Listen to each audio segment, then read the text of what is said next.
Hi, this is Tom Simpson from Arnold, Maryland. I love soccering, and you are listening to the DU Football Show. Go soccer, guys. Soccer good. I haven't heard that one in a long time. Somebody's fixed up his board and was able to find all the old drops. So I like that. Yeah, it's all organized and shit. I like the soccering. Yeah, the soccering. It was that, or it was going to be Taylor's Roy Parler one for you. Yeah, just to fuck with you. I like it. Let's start the show. Born in the land of Bowie, Maryland. Bred to be a fan of fucking Everton. Punch you in the eye and drink your rye. Sam Houston. Sam Houston? Arsenal fans have another Sam. AKA the fucking Gooner Graham. Stump of a lord. Look straight in shorts. Sam Graham, hey. Sam Graham. Fucking United!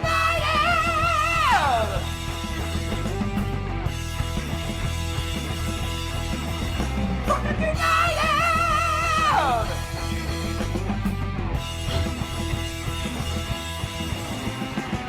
Hello and welcome to the DU Football Show, a completely biased recap of the English Premier League as told by two common American schmucks. I am your host, Sam Houston, and golfing his way through paternity, Come on. Mr. Samuel Graham. How you doing over there, good sir? One golf day.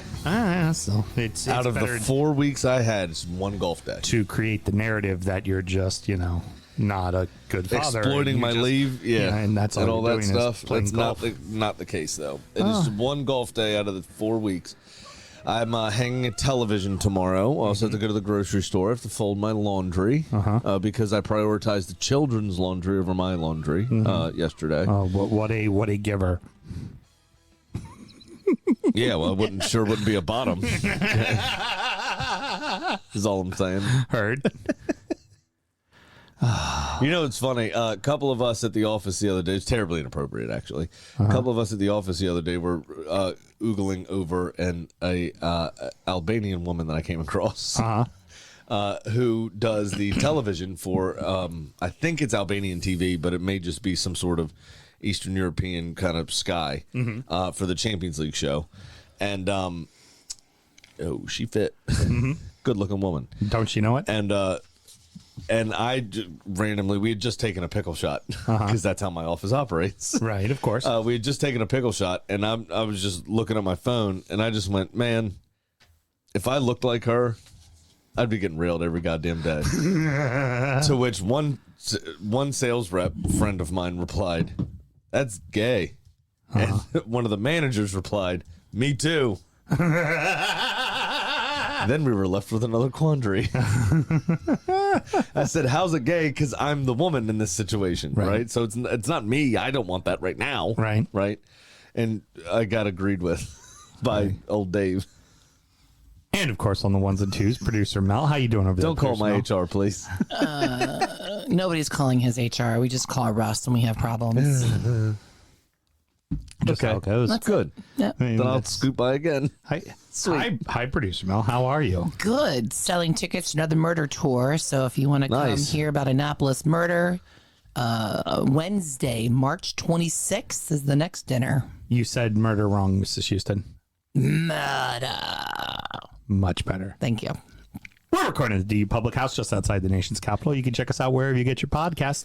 And, of course, streaming live every single Monday night. You know what? Also, though, guys, real quick, listenership's gone down a little bit. We need you guys to share with your footballing friends. Take a second, do a little review, little 5 stars, all that. We haven't been doing that call to action lately, so help us out, people. We need it.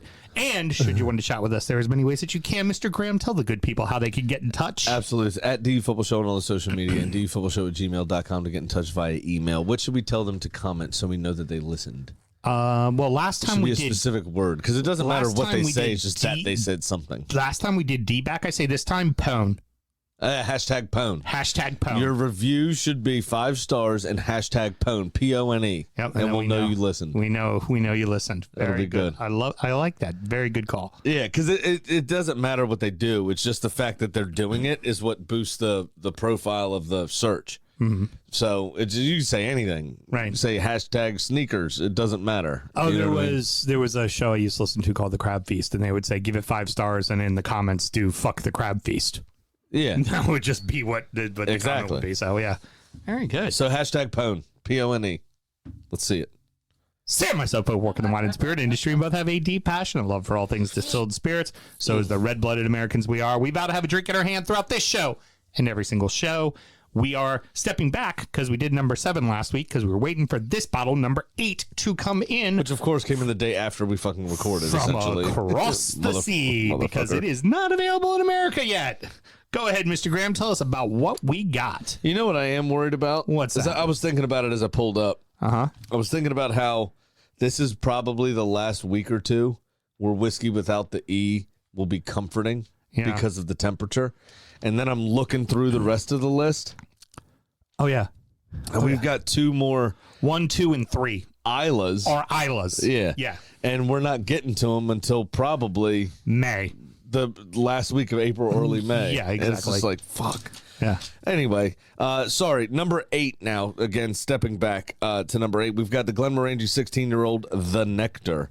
You'll remember a few years ago we did one on the show. I don't believe it was the top 20, but it was the Nectar d'Or, the D''O'-R, like of the gold. Yeah, because their Quinto Robal was the one, the port one for Yes. Glenmorangie that made it, and then they had a single farm one that made it. But as I know well. we've done the Nectar d'Or on the show at multiple one times. point or another, which was a Sauternes finish, non-age stated Glenmorangie.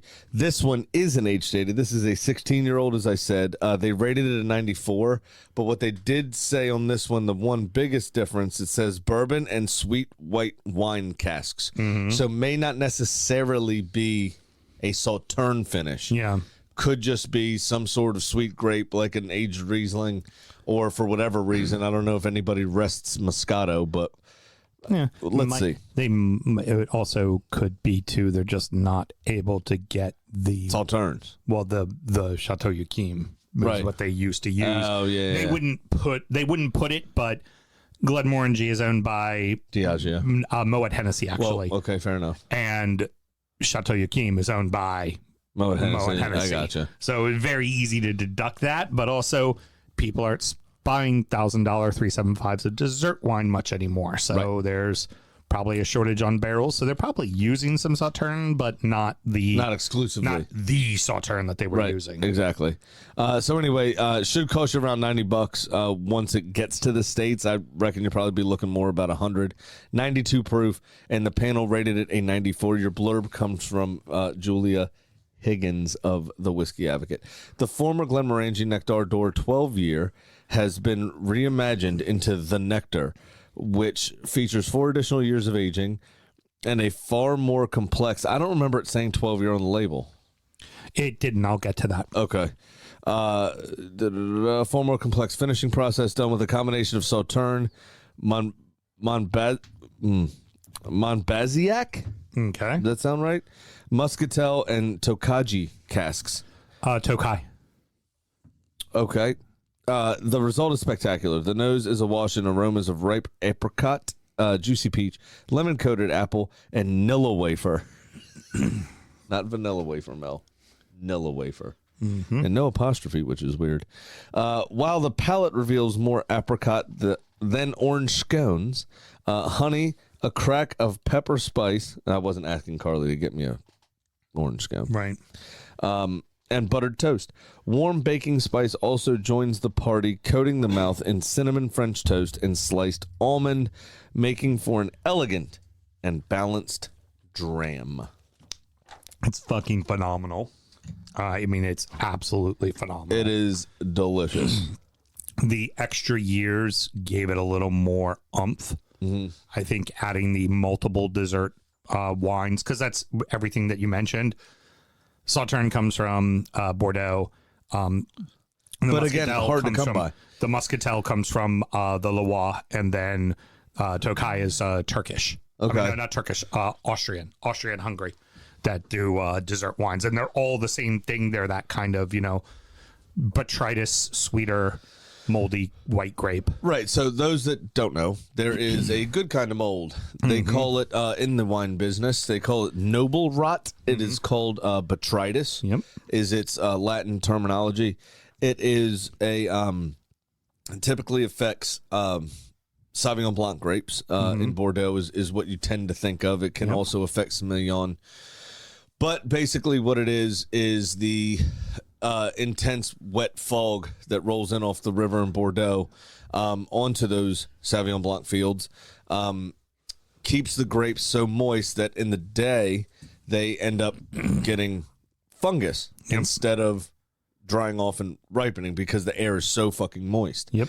But that rot, it's not a traditional mold that's bad for you necessarily. What that mold does is it sucks the acidity out of the fucking grapes, and it just makes them so super, super sweet. Because you'll know Sauvignon Blanc, obviously, as a very dry white wine, and very acidic white wine.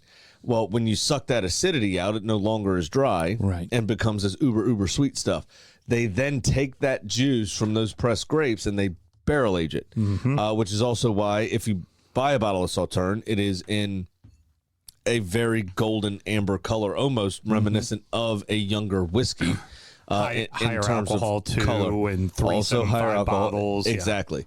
But because botrytis doesn't always happen, they tend to hang on to some of the juice so they can have a release every year. Yep. So they don't release full bottles of it. Plus, it's that sweet, you probably couldn't drink a full bottle of it. Yeah. So you're looking at a 375 is a standard package for a Sauternes, and it's uber expensive to get. So just a little background, because I know we don't talk wine often on this show, if at all, ever, unless we're talking about Big Sam, and he hasn't been in the game for real for a while. Right. And even then, we're talking about wine and pints. Baby. Yeah, exactly. So pint glasses, that is, because this technically is a pint. Exactly. But and we're talking about Allardyce, not me, Big Sam. well, you've been known to down a pint of wine. It wouldn't stop me.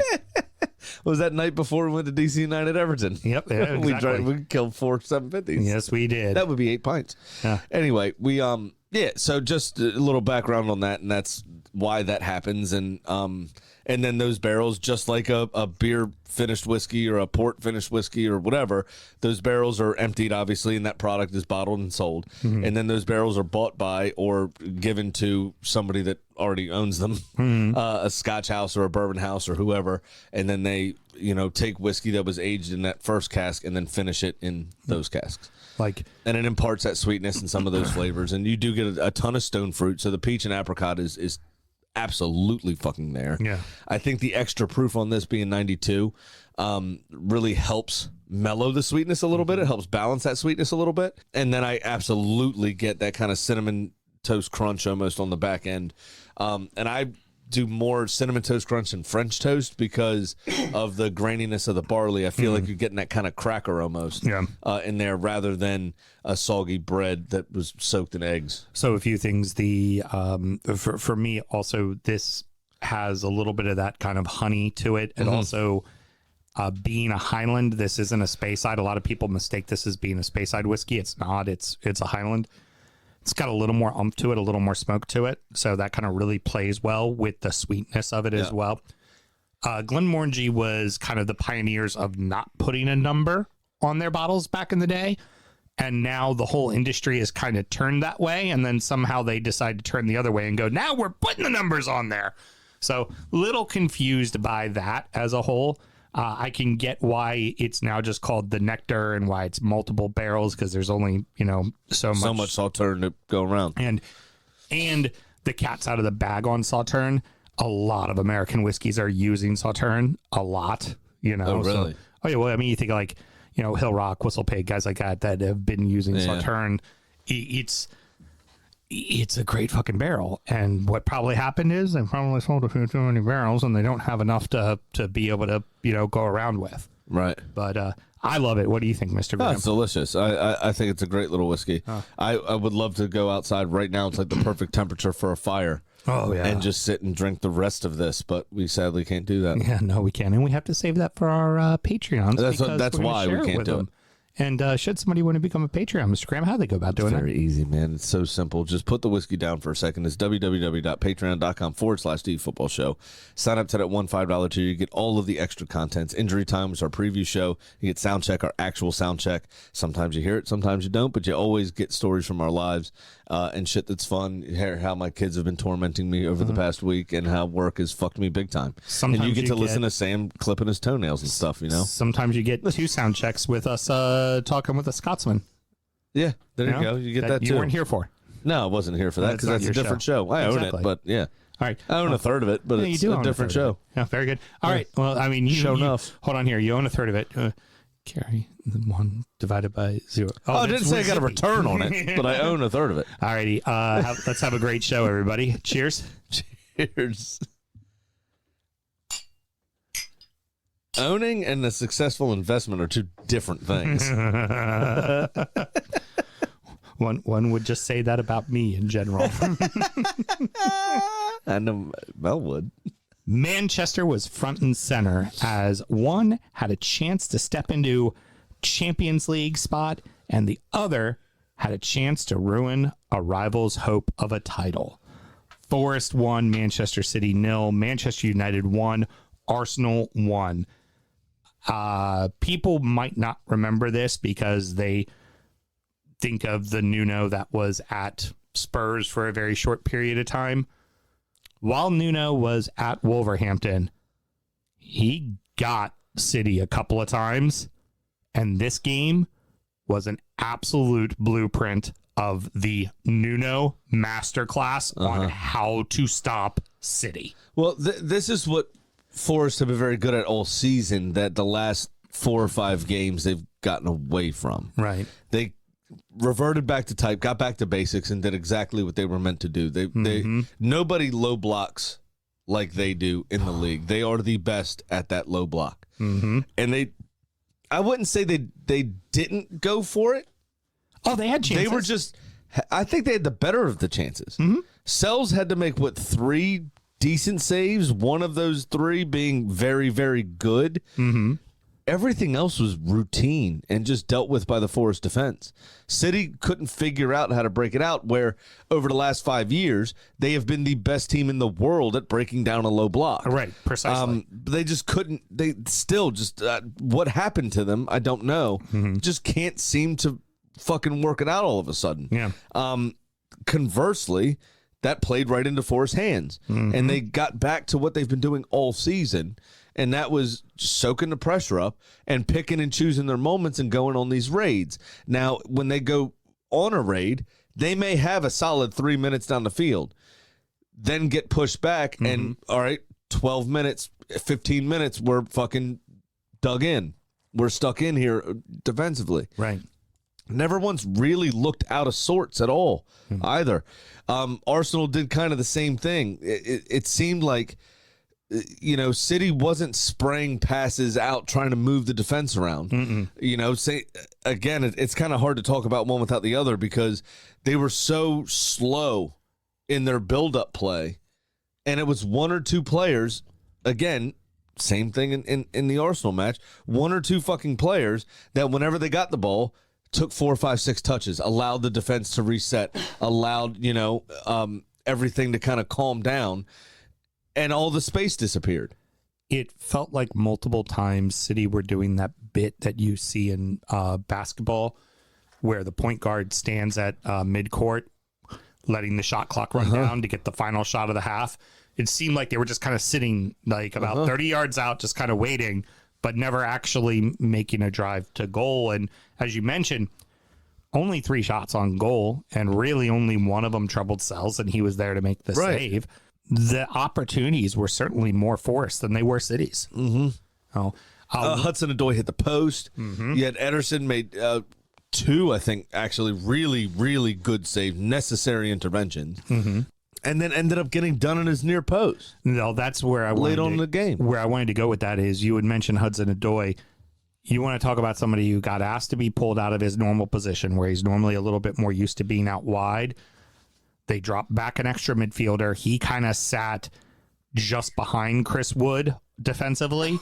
And if Chris Wood went went after the ball, he went to the other open space, and if Chris Wood was kind of on an open space and it was where Adoy could go for the ball, he ran a lot. He put in a fucking shift. Awful lot. He put in a fucking shift. And he scored the goal, which is that's a great way to see somebody rewarded, but his overall work, and particularly his defensive work, was huge. And it was very thankless. It's not something you typically get from a relatively flair player. And also pretty much a winger, someone who wants to be on the outside. Yep. They kind of forced him to the middle. They forced Gibbs White deep. Gibbs White had a fucking phenomenal day. He also had a couple of chances, even still. I mean, there were Forrest could have won this game 3-4-0.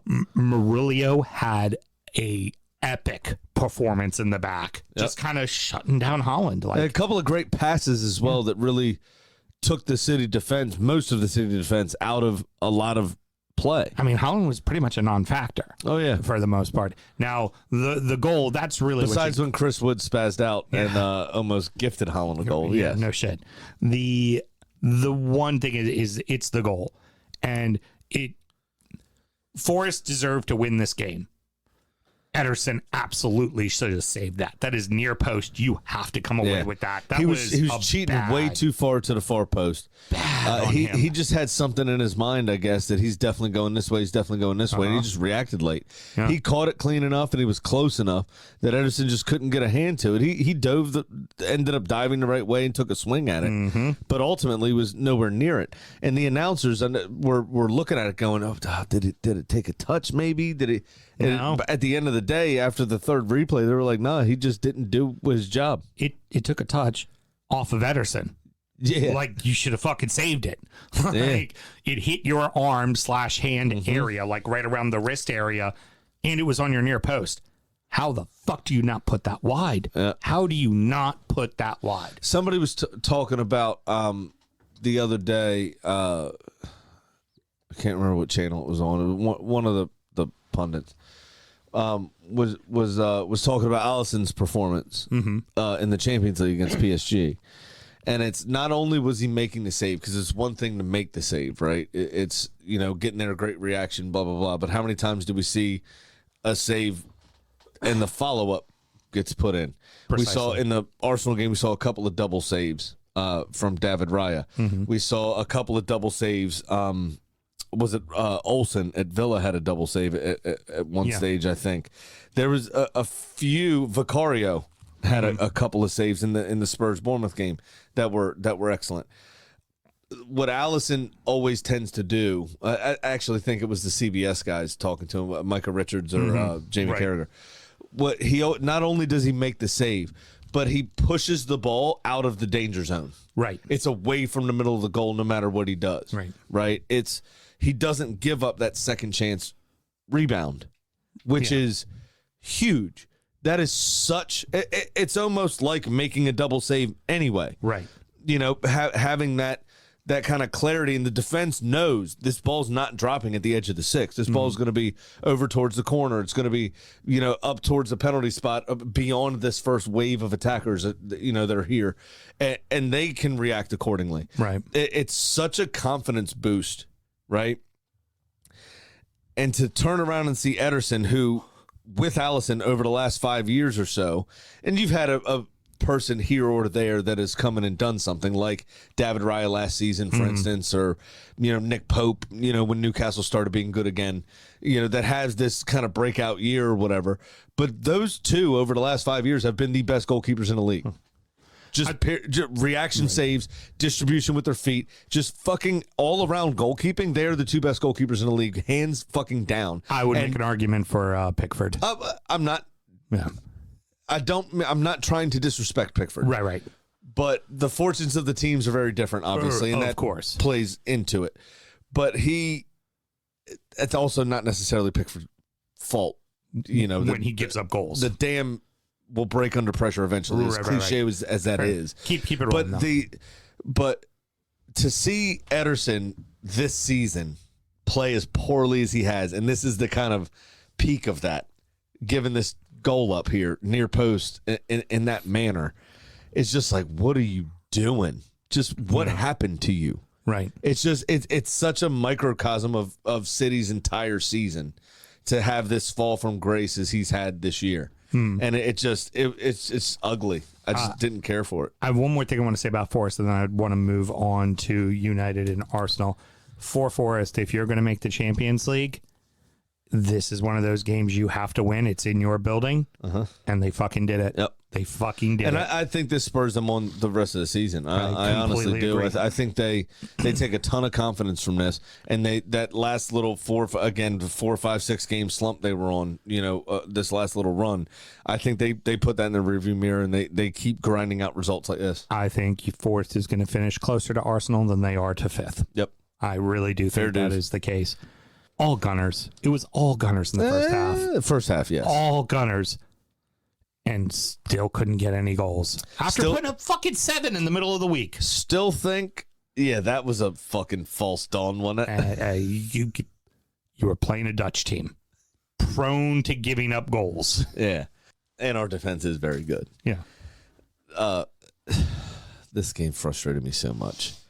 Anybody that still thinks 60 million was too much for Kai Havertz is a fucking knobhead. Right. Even if he's not a true center forward, he balances our team way more than anybody else we have currently. There would have been some goals before that free kick for Fernandez. He would have been up 2-0 already. Absolutely. And we should have been. Yeah. And we should have scored after that. Now, that being said, we again fell into this trap of leaving ourselves too exposed, right? We did this, lull them into a sleep, but it also lulled our center backs into a sleep. And they just kept drifting and drifting forward and drifting forward and drifting forward, and opened a space up behind, which United exploited well. And they did, as they've tended to do this season, games against the other traditional Big Six, they up their game for in their decent games, right? It seems it's almost like those players are shopping themselves to the other Big Six clubs. Exactly right. Yeah, 'cause they know there's going to be sales this summer. There has to be. Oh, yeah. Trossard, unfortunate foul. I understand why he did it. It just kind of sucks on the edge of the box right before halftime. Obviously, Fernandez scores that free kick. Little issue with the placement of the ball there, especially with what happened earlier in the day. Well, later in the day, too. Everton had a free kick that they tried to move back about a half a yard, and the ref told them to move it back up forward again, where Bruno moved it back like a whole 1.5 feet. A little more than that. The wall was 11.6 meters away, I think it was, at the end of the day. It's supposed to be which is 10. 3.5 feet more than it's meant to be. And it was exactly enough to go. That ball went just over the wall. Just over down. Marino's head. Yep. And it's the reason why a referee puts down a line for where the ball is supposed to be kicked and for where the wall is supposed to stand. Yep. And they got him. It absolutely got us, which is terribly unfortunate. I do kind of question David Raya's positioning on that as well. I think he was a little bit cheating too far to that far post. Yeah. In that situation. But, we've been there before. We all said it in the build-up, all joked around about it all week long. We knew we were going to go behind the United because we always go behind the United. Right, just what you do. They just had something in there. Now, second half, you kept up the intensity that you had in the first half. You came out firing. But United had more chances in the second half, which is worrisome. Now, that being said, we were chasing the game. I was going to say that's where for me, it was you guys came out swinging. You got the equalizer, and then you totally took the foot off the gas, and United took the fuck over after you scored. It was all United. That's true to an extent. I think it still could have finished 3-3. You think a Trossard chance in the first half, he should have scored. That just got his studs to the ball. But Onana made a phenomenal save. Near post on the top corner, and then turned around, and Martin Odegaard was teed up brilliantly by Trossard, and just couldn't find the power to guide it into that far post. Those two chances in particular, I think are we just rude completely. Those two situations, and then you turn around. Obviously, David Raya makes the double save 2 times. That's yep. Just brilliant goalkeeping, just absolutely fantastic. Hoyland comes in, and even with just wide open opportunities, can't score. Declan Rice has that incredible slide tackle off of his foot where it's dead to rights. Hoyland should have put that in the back of the net. Oh, yeah. But it's also, I think, too, with Hoyland, I think that's 21 in the league straight without scoring? Yep. Garnacho, I think, is at 19 or something like that? Yep. Had an assist. He got the foul that got the... yeah, technically. Yeah. I don't think it's a real assist. I think it's just a fantasy football assist. I know because it was on my bench and I lost this week. 13 points on my bench and I lost this week. Nice. Yeah. But it's just one of those things, I don't know. It's frustrating to say the least. I think we expended a lot of energy in the Champions League. I think we're kind of...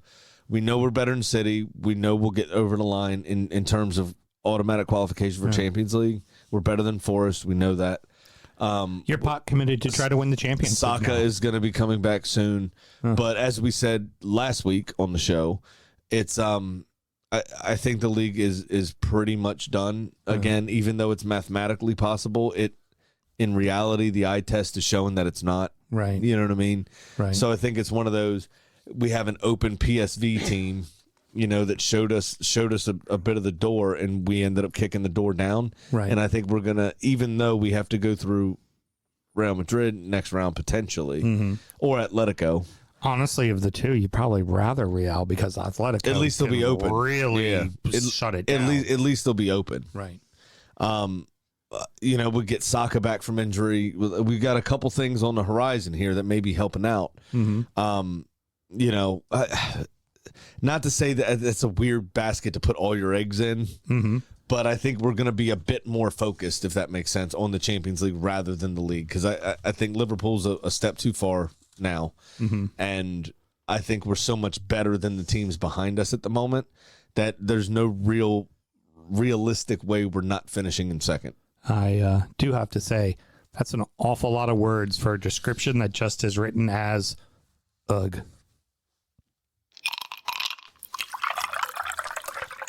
It's all up here, brother. It's all up there. It's all up here.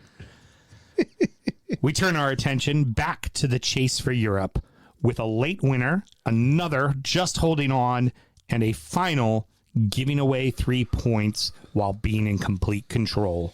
Brighton 2, Fulham 1, Villa 1, Brentford 0, Bournemouth 2, Spurs 2. Jimenez is back to scoring again, which is great for Fulham. Missed a good chance late in the game as well. Yeah, the problem is just some bad defense and mistakes, and they just kind of let Brighton back into the game. Well, that's just it. The game took a while to properly get going at all. You know what I'm saying? But once it did, it did. It needed a goal bad, and it finally did get one from Raul Jimenez. A phenomenal counterattack by Alex Iwobi, 60-yard or so run right down the right-hand side. Rode a tackle in that run, and then no one else really got close to him. Put in a good early cross. Jimenez ended up with a sweet piece of control, very clearly on his chest, and then a great finish. Yeah. That woke Brighton up, though, is the thing. Fulham had another about 5 minutes or so where they had some chances and really could have killed the game off, but the quality wasn't there to finish those chances. And then just a total of 6 minutes later, Brighton went, oh, shit, we got to get ourselves back into this. And they did, equalizing through Van Hecker with a great header. Let's leave a really tall fucker wide the fuck open inside the box for a free header on a free kick. Not even pay attention to him. Yes, you still got to finish it, and it was a good header by him, but that is one that if I'm the keeper, that's one where I'm just looking at you guys going, boys, like, what are you guys doing? But it was cover him. It was a lovely header, though. Oh, it was a great header. It had great shape on it. It was a good looking header. Kissed off the inside of the post as well. It was coming in slow, and the ball was about 10 feet wide, and he's just like licking his chops as he's jumping in the air. I mean, he was able to do like a perfect Ronaldo, just be like because nobody was gonna cover him. Exactly, but then, and this is where Fulham fell short. Brighton's at home, obviously. Fulham were the away team in this game.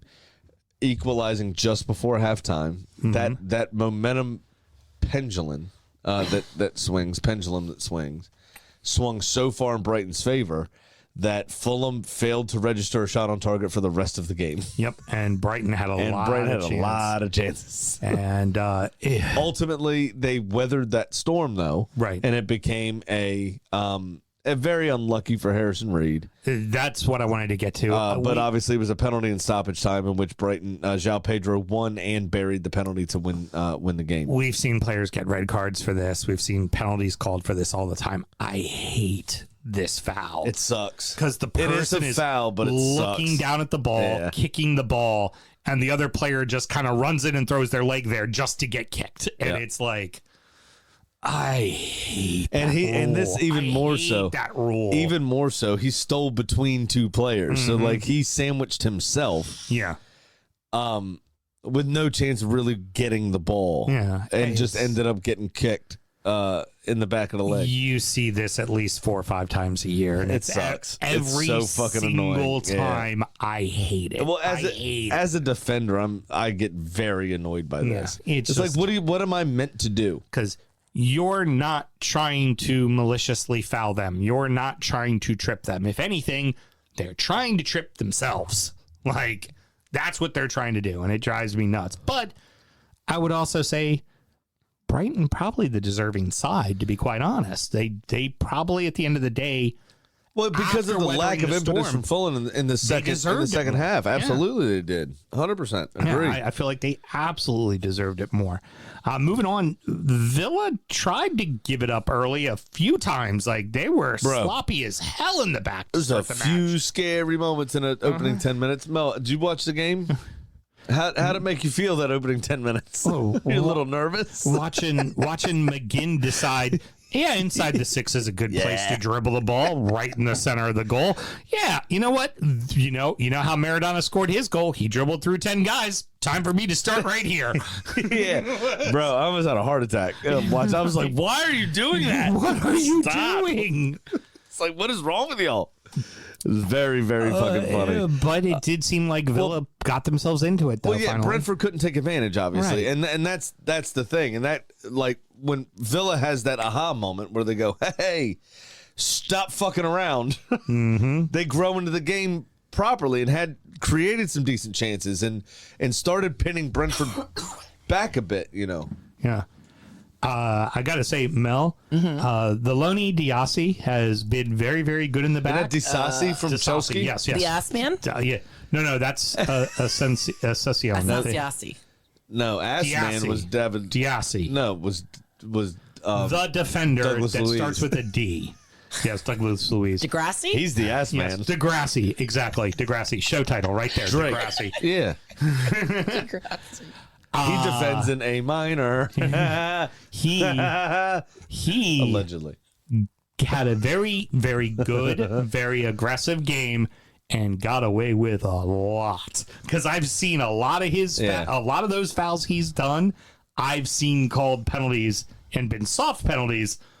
But he gets away with a fair amount. There was like 3 that he could have been called for at any time. For sure. He still had a great game. He was all over the place, and he really he defended very well for a majority of the game. But he had some moments. Yeah, he was a couple frogs in people's throats. Close. Yeah.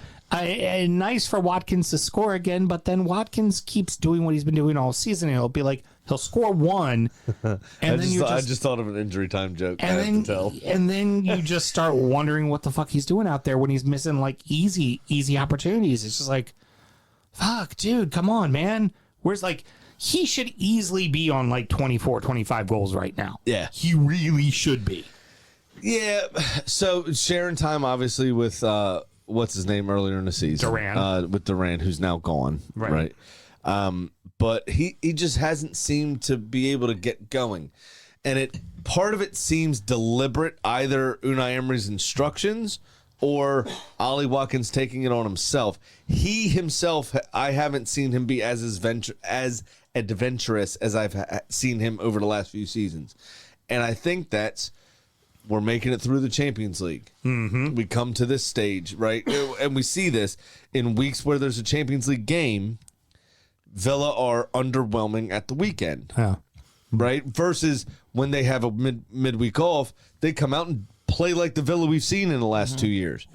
And I think part of it is him trying to conserve energy, where earlier in the season it was they didn't give him enough time. Right. Because Unai Emery got squirrely and said, okay, 65 minutes, fucking Duran's coming in. Right. And Ollie Watkins wasn't able to find that last run. Because what you notice, too, is as those defenses started to tire, you introduce those fresh legs. Duran, more often than not, would be the best 12th man in the Premier League. Right. Earlier this season. Right, because they were tired and he was getting opportunities. Exactly. He would come up. I think Ollie Watkins probably could have done the same thing had he been given 10 more minutes. Right. Those opportunities, he's still good at those opportunities. I just think he was holding himself back, and a combination of his manager also holding him back as well. Well, Mel, you do have to be happy about one thing, and Sam kind of hinted at it, was the midweek Champions League and then having a bad weekend. Mm-hmm. You finally fucking won one after winning Champions League in the midweek, because this entire season, it's always been a loss or a draw. So this was the very first time you got to win. It's nice, and it's not for lack of them trying. We had some problems on defense. Let's say Emmy was missed a lot, and was it Bailey that tried to move the ball for his kick? Mm-hmm. He tried to do it too. Multiple people put his little butt towards the ref, like, you don't see what I'm doing. A bunch of cheaters, man. Yeah, but so the only one they didn't care about was Bruno. It was like, go ahead and let Bruno do it. Of course, that's how it goes. Yeah. What I do enjoy, though, in this with Villa is, as you said earlier in the season, it was always a loss or a draw. I remember more draws than losses following Champions League games this season. It may just be a bias towards wanting them to do okay because it's not Liverpool, United, or City. Right, of course. So kind of wanting Villa to be in those positions rather than those other few clubs. Right. But if you look at what Newcastle did in their Champions League season versus what Villa's doing right now, right? Mm-hmm. Newcastle now arguably had way more injuries that season, but there were way more losses following Champions League games. Oh, yeah. They put everything into the Champions League. Yeah. Where I think Unai Emery has managed this very, very well. You know, talk about Everton's survival over the last few seasons. You come in bemoaning some of those draws, you know, occasionally. We really had a chance to win. It's like, hey, it's a point on the board. A point's a point. But the teams around you are not putting a point on the board. Yeah, exactly. And here you've got Fulham dropping points. You've got, Spurs and Bournemouth dropping points. You've got Southampton, doesn't matter. You've got Palace. No, they won. Chelsea and Leicester was close. You're looking at some of these teams that are going to be fighting with you. City obviously losing.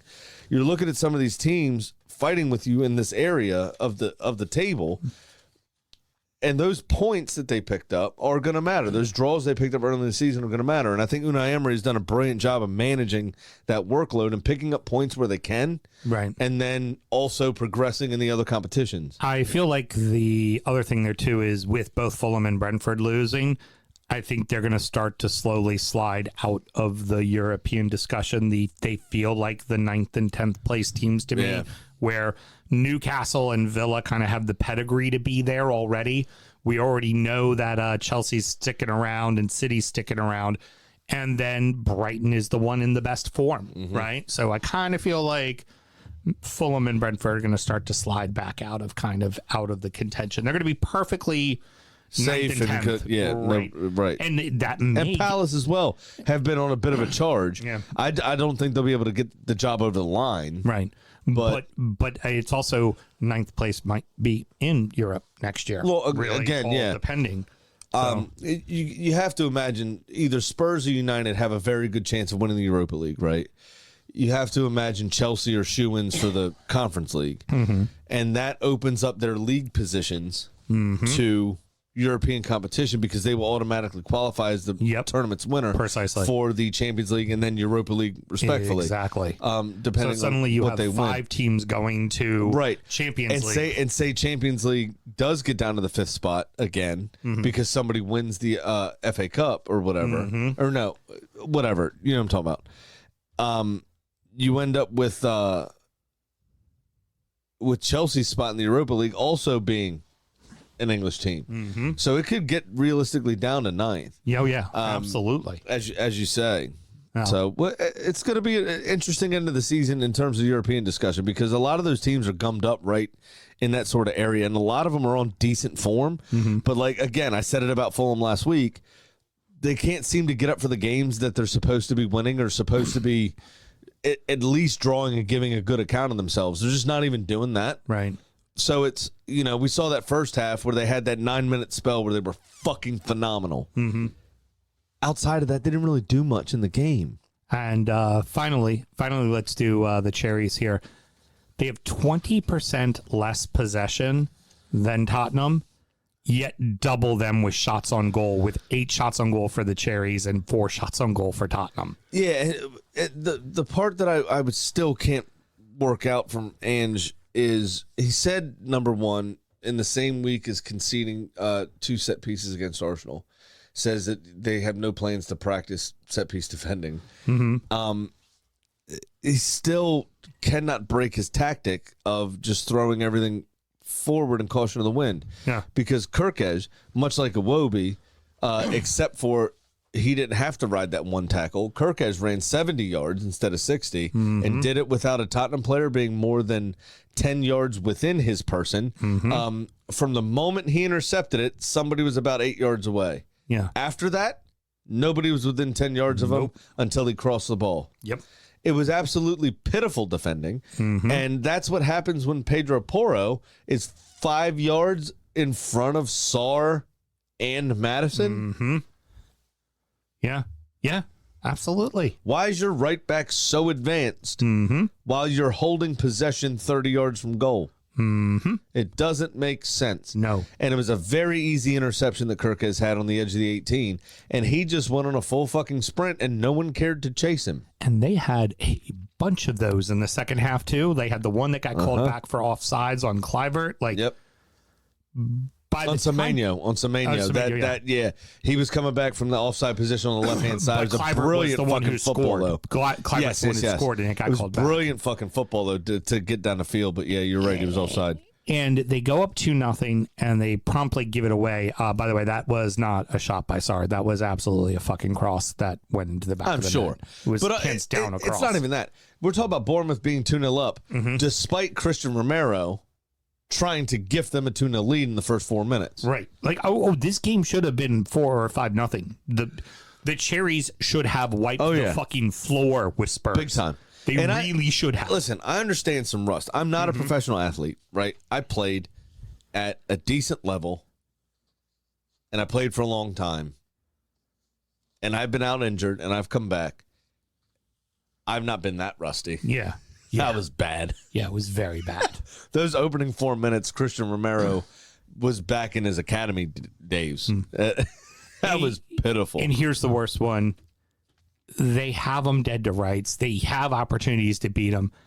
And then Kepa, who's had a really good year. He really has, considering that what happens when you actually listen to your coach. Completely on the outs with Chelsea, and has kind of resurrected himself, doing a really good job at Bournemouth.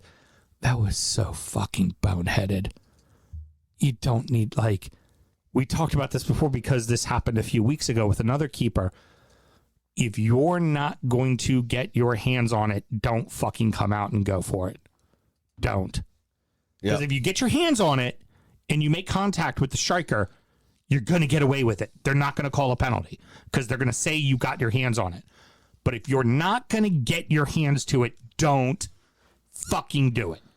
Right. You're better suited to slow up, make yourself big, get a little wide, and maybe go after them once they start to bring the ball down.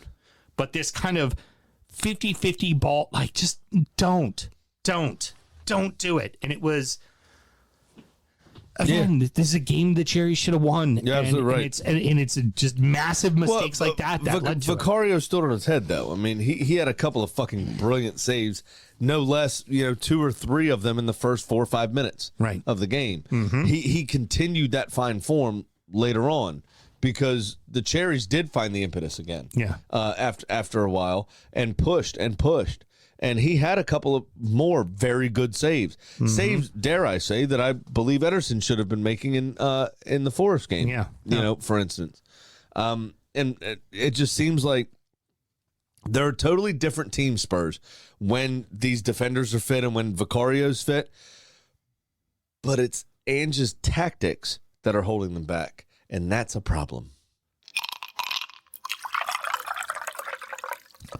Rounding out the rest of the league in O. So that happened. Liverpool 3, Southampton 1, Palace 1, Ipswich 0, Everton 1, Wolves 1, Chelsea 1, Leicester 0, Newcastle 1, West Ham 0. That is a whole lot of OSO right there in those scores. Bro. there isn't much to talk about in any of these games for real. Well, here's the thing. Even with going behind, you never felt like that game was in doubt. You knew Liverpool was gonna win. You knew Liverpool was because gonna get it past. Southampton can't hold their nerve, and so here's exactly. This is probably the last time I'll be able to say it this season. I'll just read you exactly what I wrote. Southampton, to their credit, started okay. Liverpool ended up dominating the chances and play in the first half, but the Saints actually dealt with it well and even took the lead just before halftime. But the second half saw them revert to type. First, giving Diaz the byline, which was ridiculous defending.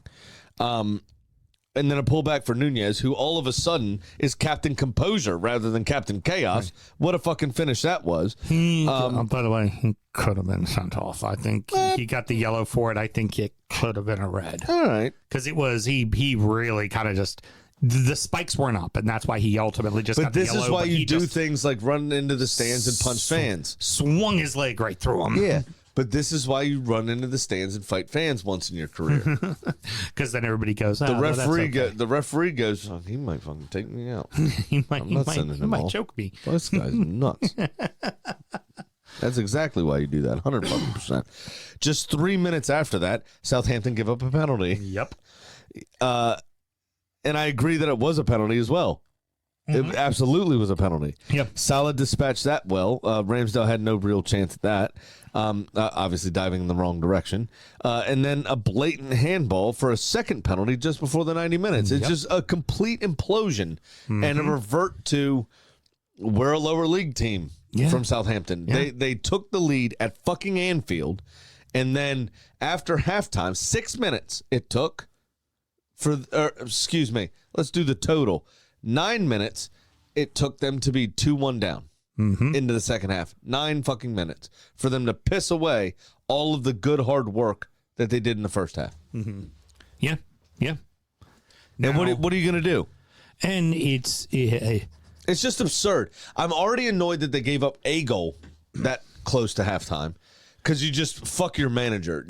Fuck what he has to say. Right. We're going to do what we want, and what we want to do is suck. Right? Yeah. But to do it twice within 10 minutes. Yeah. Fuck off. Yeah. Fuck off. I wouldn't start a single one of them defenders next game. You know what? I'd play a 16-year-old back line, average age. These cunts, they want it. I'd send the message. I've said this about United a couple of times this season. I've said it about a few other clubs. Leicester, I believe I said it about. Fucking play the academy kids. You're going to go out and essentially have a 3-0 loss in your head as the best result you could possibly get when you go to play the game. Then fucking don't play it. Yep. Put some people on the pitch that care. Fuck them if they're kids. Who gives a shit? Here's an opportunity for Ipswich to put a little bit of pressure on Wolves. Wolves play way later in the day, so they're going to know what this scoreline is. And without Cunha. Yeah. Specifically. Yeah. They know what this scoreline's going to be, right? They're playing a pretty hot team, a team that ain't lost in a minute, right? And form team in the league. Right. And what do? Go out and lose to, now Palace has other pieces, but go out and lose to a team that just lost their primary goal scorer in a very dramatic way. Yeah. And well, not even just that. By the way, he got 6 games for that, the keeper. Oh, good. The keeper got 6 games. The first chance of this game was Palmer the Ipswich goalkeeper, fucking up big time. Eddie Nketiah closed him down rapidly, to his credit, but he just carooned it off luckily it just nicked his knee and ended up still advancing down the field, but very easily could have been a fucking goal. Oh, yeah, absolutely. It was a pitiful clearance. It took him way too long to get it out from under his feet. I don't know what he's doing. Dare one say Muric-like. Oh, worse than that. It's stupid. It was fucking stupid. And then Palace, it was a fairly open game for a while, right? But you never really thought that Ipswich was going to do anything. They didn't really threaten properly. That final pass, the final action, always fell short of the mark, and it just wasn't good. Palace, on the other hand, looked dangerous. Yeah, they just didn't score goals.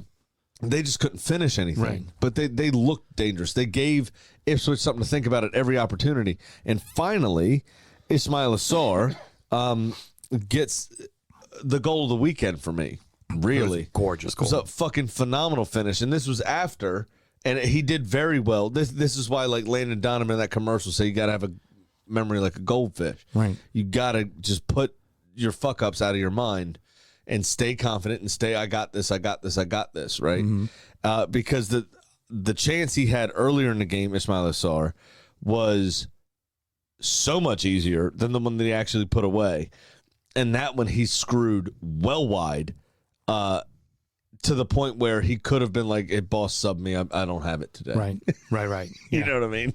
It was that bad. Oh, it was that bad. It was pitiful. I'd be very disappointed in myself. And for Palace, you know what? This is another win. You're moving up the table. You're going to be clearly safe. There's a chance at maybe finishing top half again, getting up to 10th place. There's a chance the way some of the teams are going above, Bournemouth have had a couple of tough results. You had the Forest, a little bit of a slide. Not that they'd get up that high, but these are teams they're Brentford, chasing. Fulham, there's opportunity. There's opportunities to overtake some of these teams. Season Villa, yeah, there's those things. So, yeah, they're doing... And Palace are 5 out of 6, I think.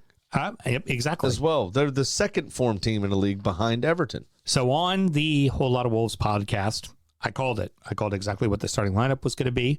I called exactly what the substitutes were going to be. I called that it would be a terribly drab affair.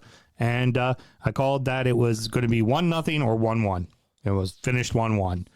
And I've heard a lot of people bitching about...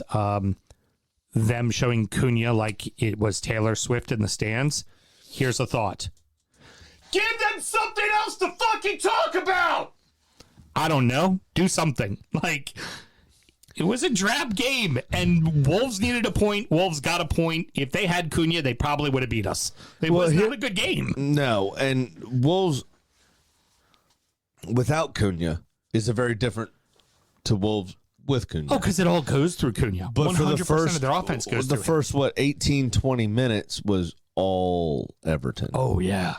But Everton lacked the subsequent quality to finish anything. Beto should have scored as well and outright won the game on 71 minutes. Yep. But Everton should have been in front probably 3 different times before they actually did go in front on 33 minutes.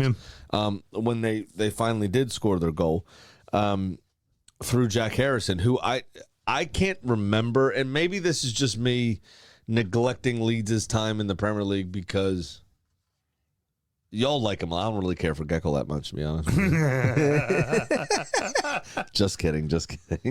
But I feel like Jack Harrison hasn't scored since he was with NYCFC. Yeah, he scored a couple last year with Everton, but only like a couple. I can't remember any of it. Like it's just out of my mind because it happens so infrequently. Right.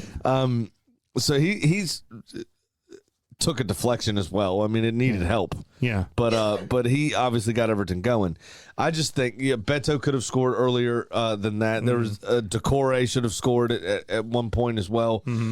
Everton had loads of chances to win this fucking game, and they just didn't take them. Yeah.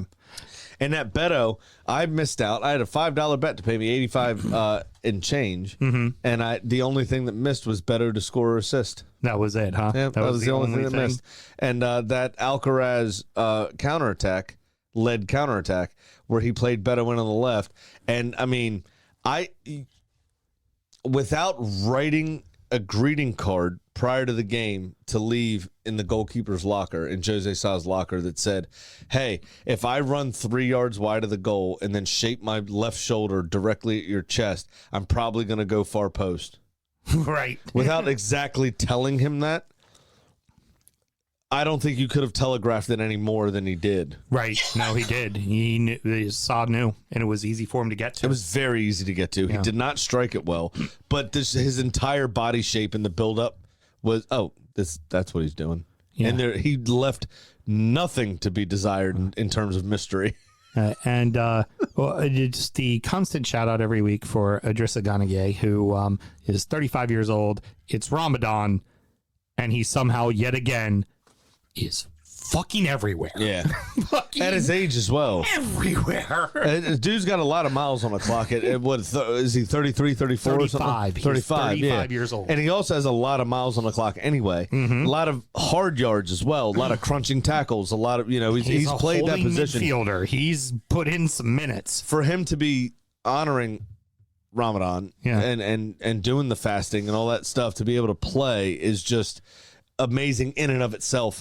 Anyway, to then put the numbers up running wise and ground covered and all that kind of stuff is just absolutely remarkable. And with the injuries, he's kind of forced to play right now. Mm-hmm. Like normally, if Mangala was healthy, he'd probably get a game or two off or get to come in as a sub and not have to play a whole match. And he still just keeps doing it every week. The other thing, we saw this a couple of times last season, I think, where there were late games where they took a courtesy 2-minute like water break style you'd see in the MLS in the summer, and allowed the Muslim players to take a couple of bites of food on the sideline when the sun set below the horizon. Right. This game is in the middle of fucking day. Yeah. So there's none of that. No, it was 3 o'clock in the afternoon. Oh, so this was the 8 o'clock game. You're right. This was the 8 o'clock game. You're right. So they had a chance to eat and everything. I forgot why they put y'all fucking because there wouldn't be a fucking riot. Because there wouldn't be two people drinking at the pub all day. They wouldn't fight each other. Because nobody fucking cared. Unless there's a cat. And then if there's a black cat, fucking shit's going to pop. That's only if it happens with West Ham. If that was... No, it was against Wolves when the black cat happened. I'm talking about Kurt Zuma. Oh, yeah, heard. Very good. Woo! Meow. That's what the cat said. It sounded like... Or the title of the show could be What Does the Cat Say? Anyways, meow meow meow meow meow meow meow. So meow meow meow meow meow meow. If this was a drab affair, these last two deserve even less talking time because these. The only thing I could really say about Chelsea is they legitimately tried their damnedest to give it away. They really did. They tried as hard as they could to not win this game, and Leicester are that fucking bad that Chelsea figured out a way to win. Bro, I think Wout Face may have just headed himself into being a better player. Because after that injury, he looked like a decent footballer. He looked like he knocked the bullshit out of him. Yeah. Love it. Fucking idiot. What a jackass. I hate him. It's my least favorite player in the Premier League. Wout Face. Palmer's penalty streak comes to an end of 12 I was just about to say that. The real talking point is Cole Palmer missed a penalty. Yeah. Not missed it, had it saved. Yeah, it was still on target, but it was not a good penalty at all. But it also wasn't a terrible penalty. It wasn't like the softest. It was to the corner, but he could have hit it harder. Yeah, I mean, that was... I would have said you put it about a foot higher in the air and... Give the Hermanson goalkeeper something to think about. Yeah. It was just he went right along the ground and got to it. Now, you still got to do it, which was a good save on him. But, yeah, I mean... Chelsea feels like, to me, a team that's just not going to ultimately be in a Champions League spot because they can't figure out a way to do things definitively. Like, this should have been a definitive win. Yeah, easily. At home as well. And there's going to be teams better than them, than Leicester, that will make them pay for that. The other thing I want to bring to the table is a correction from because of new information from early on in our career as broadcasters, right? A few seasons ago, where we dubbed David Luiz while he was playing for both Chelsea and Arsenal as Sideshow Bob. It's Fat Face. No. La Cucurella. Oh, yeah, that's true. Cucurella is fucking Sideshow Bob. He's now Sideshow Bob. I mean, the run up, especially when they showed the goal from the behind Cucurella angle of the replay. the way the hair's bouncing around, it's Sideshow Bob. Very good. It's definitely Sideshow Bob. But I did also, I'd done it once before. I want to bring it back to the table. La cucarea, la cucarea, beady, beady, beady, beady, beady. Mel just gave him the look, and you know what? Justified, Mel. You're good. The head shake, all of it. Very justified. Great to see Antonio at the stadium. Stadium today. Look at fucking Fly as well. Yeah. I like the outfit. Looking good. Yeah, sweet. And that was great to see. This was a pretty cagey match and a really sneaky goal by Bruno. Like, I feel like West Ham was waiting to be bailed out on it, and it was just Gimaraes was really smart about the way he timed his run and just poked it in, and that's in for Newcastle. That's all they needed. They can see that out. Yeah. So, during the summer, we have this a lot in Maryland. During the summer, we'll have the threat of a pop-up shower. Right. Or a pop-up thunderstorm. Right. That randomly, when these pockets of weather hit the bay, they all of a sudden gain strength and boom, you get fucked out of nowhere. Right. Right? It's a perfectly good day, and then you get absolutely butt raped. Gimaraes found the space that those clouds find over the bay to get that strength. That's it. He found that little pocket where West Ham didn't know he existed all of a sudden. And like, oh, I love this day. Let's have a picnic. And then you've got a nor'easter. Yep. And just out of boom, back on nowhere. that. Yeah. And that's exactly what fucking happened. Other than that, the game was boring. You could tell Newcastle has Sunday on their mind. You could tell by their substitution patterns. You could tell by a bunch of things that they have Sunday on their mind big time. Yep. Their energy levels weren't great. Their kind of ambition in the game wasn't great. I didn't find them desiring to win. Right. Based on this performance. West Ham, I thought, had the better of the play, better of the chances overall, but ultimately, besides the one Kudus shot, didn't really trouble Nick Pope that much. That just devoid of the requisite quality to get the job done. And Newcastle, again, just bide our time, no injuries, bang, goal. Fucking sweet. I think they would have been chuffed to get out with a 0-0 draw. They ended up getting a goal, luckily. Graham, I think you underestimate that West Ham also had something on their mind as well. The Moiseola Derby. Sure money. It's been a rough year for me, and that continues. Terrible with money. I actually got a lot of stuff right, and the two things I got wrong should have been right. But Villa couldn't get the job done. Not good gambling. Villa couldn't get the job done. But it was already dead by the time Villa took the field because of the other game that I didn't get correct. Yep. So I'm down 2,600 schmackaroonies. Sammy, how are you doing? I got everything right except for your fucking team. All you could had to do was just beat United, and I would have hit my bet, dick. Hard. Yeah. But I am still up $1,213. Big Sam's Lock of the Week. Did you know that 30.769230 of the time works 100% of the time, Mr. Graham? It's a ridiculous number. Which is more than yours. Nobody cares. Well, yours is, let's see here. 0. 0, carry the 1, times by 0, divided by 0. That's what it is. You can't divide by 0. Oh, It's well, impossible. It's actually a negative. It's a negative. XG. Yeah. Terrible. XM, expected money. Negative 2,000. I am going with a very simple 2-leg parlay. I'm going to take Bournemouth over Brentford and Forest over Ipswich for plus 240. Nice. Good. I did a lot of safe stuff. 9-way parlay. It's only 6, but it's a lot of safe stuff. Brighton or draw with City at the Etihad. Safe. Forest to win away at Ipswich. Safe. Wolves or draw away at Southampton. Without Cunha, Don't know if the voucher's going to be legal. Mm-hmm. They may have to work for it. So I did Wolves or draw. Everton or draw with West Ham at Goodison. Mm-hmm. I like that. Bournemouth or draw with Brentford. Mm-hmm.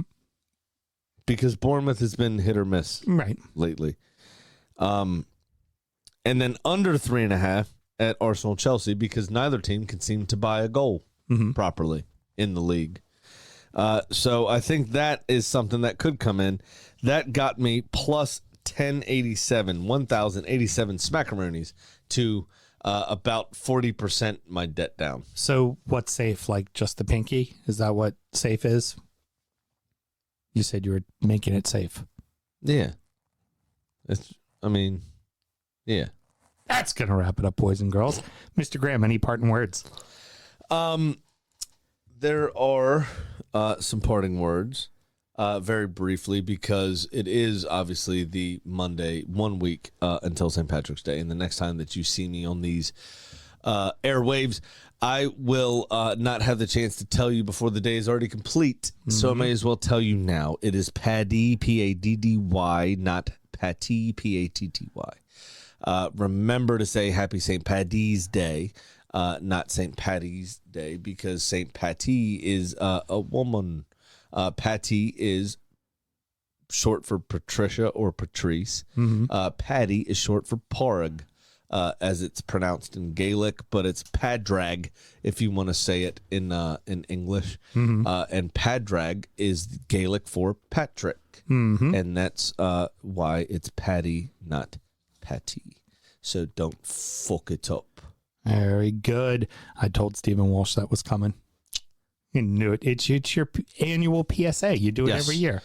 Yeah, and I thought about it. I would have done it next week on St. Patty's Day, but we don't record till 10. We won't record till 10. Yeah, it'll already be too late anyway. Yep, very good. But if you can't guess what the beers will be next week, Mel? Irish. Fucking Guinness. I got two Irish in my fridge. Very good. It'll be a gold pint of the black stuff. Yep, and we still got some of the green spots, so we'll drink that during the EFL show, and we'll have number 6 on the list for the main show. Sound good? Go. Yeah, love it. Make sure there's a little Irish in there too. I'm in for that. Very good. Next up is DU Does EFL, where we're going to recap the rest of English football. And then after that, it's going to be injury time, where we recap the beers we were drinking, talk about our fantasy team, our adopted club, and preview the weekend's action. Again, should you want to support the show, Mr. Graham, how do you go about doing that? Very easy. It's patreon.com/DU Football Show. You get one $5 tier. Just sign up to that. You get all the extra stuff. Like Sam said, injury time or preview show, but you also get sound check, which is our actual sound check. Mel's checking our levels. She's moving stuff around. She's doing her headphones. But we talk about our personal lives. Printing notes. You get to know us a bit more, Yeah, which is pretty good. Not that we're not open books already, Sam, right? You know? Pretty much. Come on. All right, everybody. Till next week. Guten Nacht. Born in the land of Bowie, Maryland. Bred to be a fan of fucking Everton. Punch you in the eye and drink your rye. Sam Houston. Arsenal fans have another Sam. Right day, the fucking Gooner Graham. Stump of a lord. Looks great in shorts. Sam Graham, hey. Sam Graham. Fucking United!